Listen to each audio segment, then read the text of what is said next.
Hey guys, Kyle Coggins here, bringing you another movie review. I know I've been gone for a while.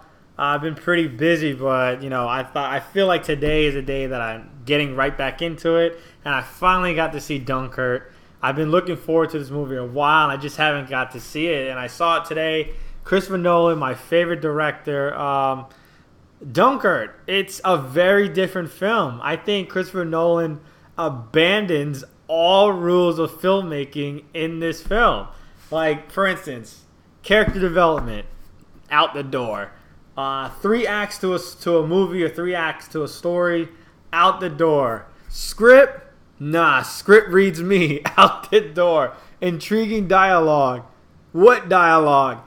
But with all that being said, I thought it was great. Like, it didn't need all that stuff. I mean, Nolan took a real event and made a movie out of the event and only that event. Like, Dunkirk is the character. It's a living, breathing character. I thought Nolan told the story and only the story.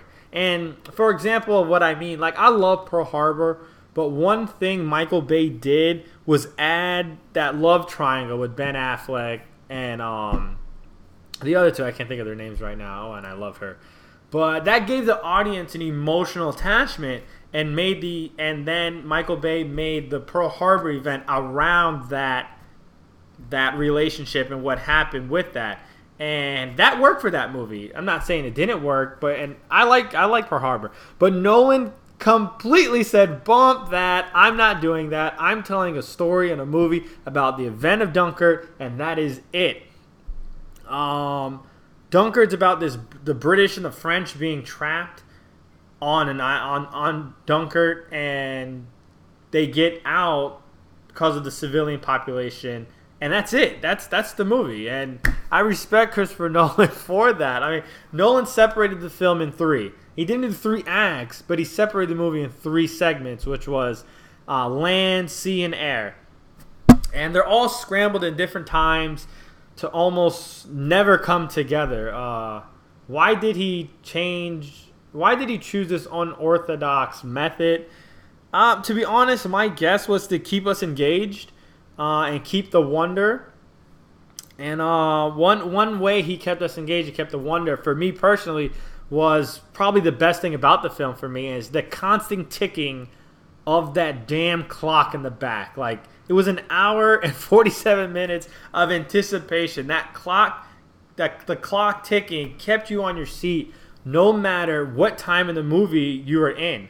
And that's how war is. I mean, if anybody can think of war, people that have been there. I know a lot of my buddies have been to Afghanistan. I know a lot of buddies that have been to war. And it's always an anticipation that something is going to happen. And I thought he did a great job of showcasing that. And that ticking of the clock, it's like it's never ending. Like, you're always on edge. And I thought he did a great job at pulling us into that. I watched it in IMAX, and I honestly feel like that's the only way you should watch it. I can't imagine why. I kind of want to watch it on a regular screen just to see if it has that same effect. But watching it in IMAX, I can't imagine going then downscaling, because the noises, the screeching of the planes, it's like terrifying to think of even being in that scenario. And I thought the sound mixing was awesome. All in all, I really enjoyed the movie. I really enjoyed myself, and I was on edge of the seat the whole time, mostly because of that damn ticking.